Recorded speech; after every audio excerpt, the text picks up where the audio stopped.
Our next guest has joined the Republican race for president. He's also written a new book, Liberty Defined, in which he sets out his controversial views on the role of the federal government.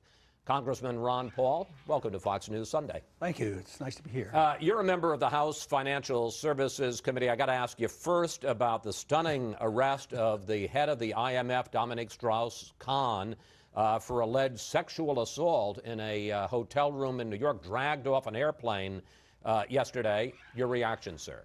I think it's a bit ironic because the IMF is not my friend. The IMF is a threat to us because now that we have a financial crisis here and the dollar is threatened, others beside myself, I would like to go to a sound American currency, but others want to go to a fiat world currency. They want to use the IMF. And I think these are the kind of people who are running the IMF, and we want to turn the world finances and the control of a money supply to them.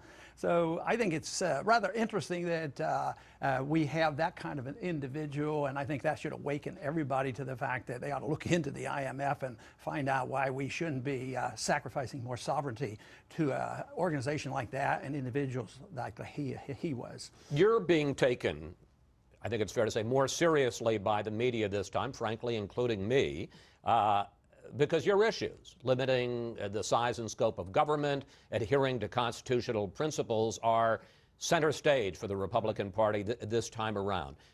But do you really believe that you're equipped and ready to be president? And if you were elected, what's the first thing you'd do? I would say nobody's perfect. I don't know all the answers. I don't want to run people's lives and run the world and run the economy, so my qualifications are a little bit different. But compared to others, I would say I'm pretty well equipped, and I've had a fair amount of experience. I've been in the military. I was in the military 5 years. That gives me a little bit of experience. So I would say I'm pretty well equipped. But to brag that I can run things, I don't do that, because that's not what a president is supposed to do. A president is supposed to guarantee and work for the protection of liberty and allow people to take care of their problems. All right, let's talk about that, because this gets right to the heart of your view about the role, but also the limits of government. The flooding of the Mississippi has caused terrible destruction in the heartland of America. But you said the other day that the government should play no role in bailing out people who live in hurricane zones or flood zones. Let's watch. If it's too dangerous, why dump the responsibility on the taxpayer? You know, it doesn't make economic sense. It doesn't make good moral sense. It doesn't make constitutional sense. Question. President Paul would tell those folks, you're on your own? Well, you can't change the law of the night. The president isn't a dictator, but you would work for certain goals. The principle of ultimate insurance by government is a moral hazard because people do things they shouldn't do. But I have opposed, flood insurance ever since I've been in Congress for 30 years, since 1976. And I have a coastal district, so I don't support FEMA. I get a lot more complaints about FEMA than I get support.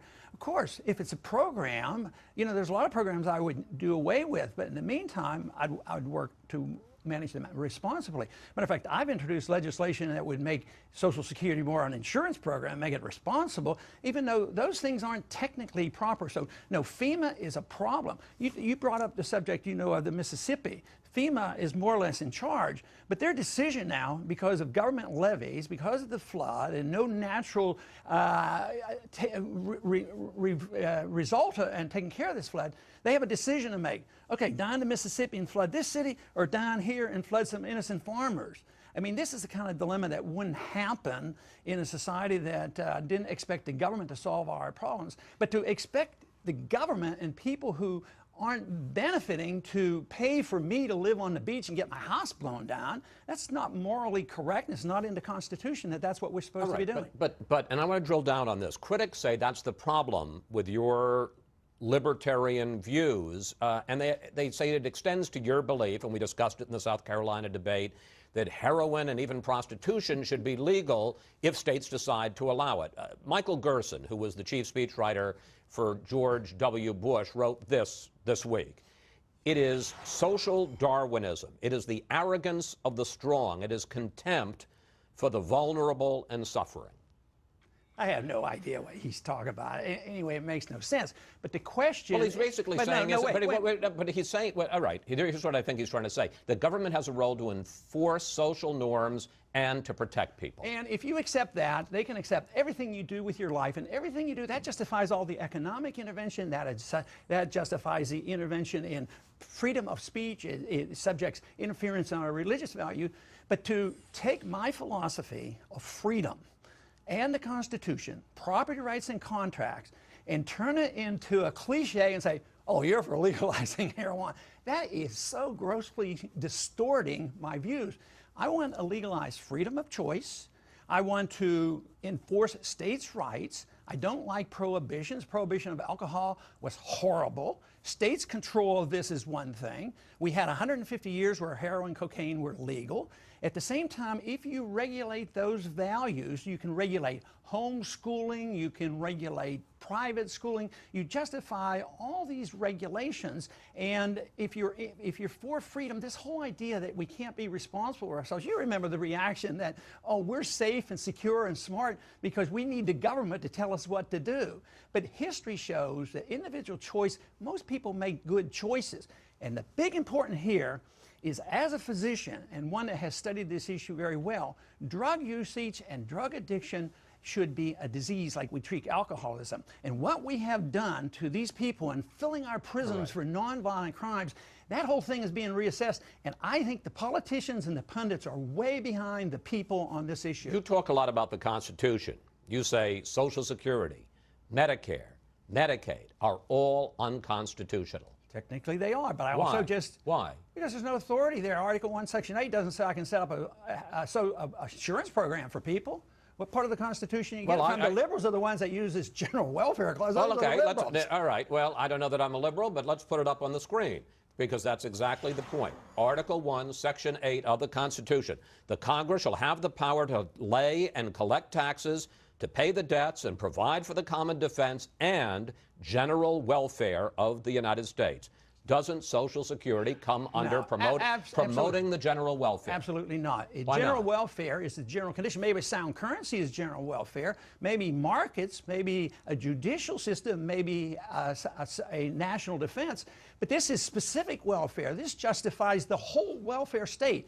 The military-industrial complex, the welfare to foreigners, the welfare state that imprisons our people and impoverishes our people and gives us our recessions. So no, why would you have Article 1, Section A, and why would you have the Amendment number 9 and 10?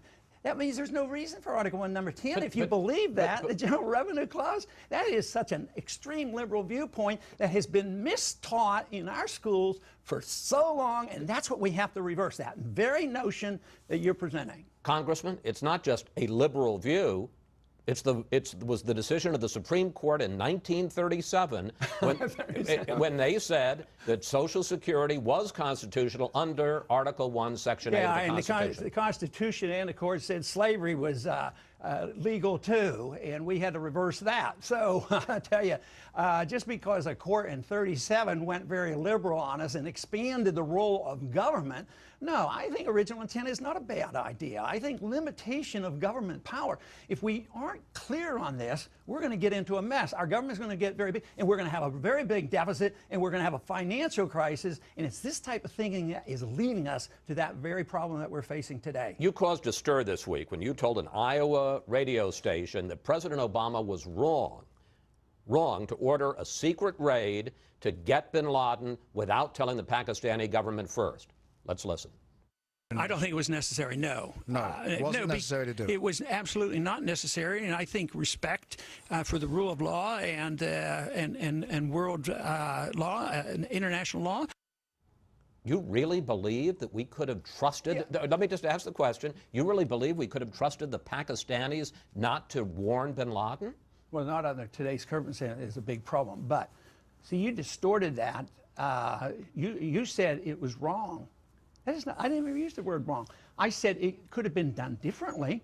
and it should have been. I mean, how about colleague? You said it was not necessary. It was absolutely not necessary. Yeah, and then you talked about the rule of law. Okay, but that's different than saying it's wrong. I'm just saying there was another way of doing it. So let me explain. Well, I know, but I'm asking you, do you think that if we had told the Pakistanis that they would have kept our secret? Well, go by history. Did they help us arrest about 15 other vicious criminals and deliver them? The people that were responsible for the bombing in 1993, they have to capture them and bring them to us. Colleague Sheikh Mohammed.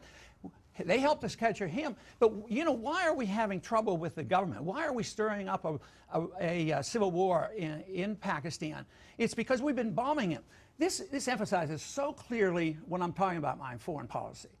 I'm saying that when you bomb a country, you violate their security, their national security, and their sovereignty. We're doing that. At the same time, we're giving them billions of dollars. Then you wonder why the government gets in trouble with their people. I would say that why didn't we do it like we did with George Bush? He did it, and he used the Pakistani government, and we arrested these people, and they've been convicted. We got a minute left, and I got to ask you. I just want to ask you one more question in this regard, sir. Some of your biggest supporters are from the Tea Party. Judson Phillips, who is the head of the Tea Party nation, says you're flat wrong about warning the Pakistanis first and getting their permission. He said this: if there is any doubt, Ron Paul should not even get near the Oval Office, even on a tour of the White House. He has just revealed it. Well, that's from the Tea Party. If you use him as a spokesman for the Tea Party, then he's a Johnny-come-lately. He doesn't have the vaguest idea about the people who rally around me and what the young people are thinking. The people from 18 to 25, they're sick of this. They're sick of this spending. They want somebody to stand up and say no to the spending, no to our foreign policy, and yes to liberty, and yes to our Constitution. When we have that, we will have reformed, and we will have our true revolution that we need. Congressman Paul, we want to thank you so much for coming in today. Good luck on the campaign trail. Please come back, sir. You're welcome. We have that kind of an individual, and I think that should awaken everybody to the fact that they ought to look into the IMF and find out why we shouldn't be sacrificing more sovereignty to an organization like that and individuals like he was. You're a member of the House Financial Services Committee. I got to ask you first about the stunning arrest of the head of the IMF, Dominique Strauss-Kahn, for alleged sexual assault in a hotel room in New York, dragged off an airplane. Currency. But others want to go to a fiat world currency. They want to use the IMF. And I think these are the kind of people who are running the IMF, and we want to turn the world finances and the control of a money supply to them. So I think it's rather interesting that Our next guest has joined the Republican race for president. He's also written a new book, Liberty Defined, in which he sets out his controversial views on the role of the federal government. Congressman Ron Paul, welcome to Fox News Sunday. Thank you. It's nice to be here. Yesterday, your reaction, sir?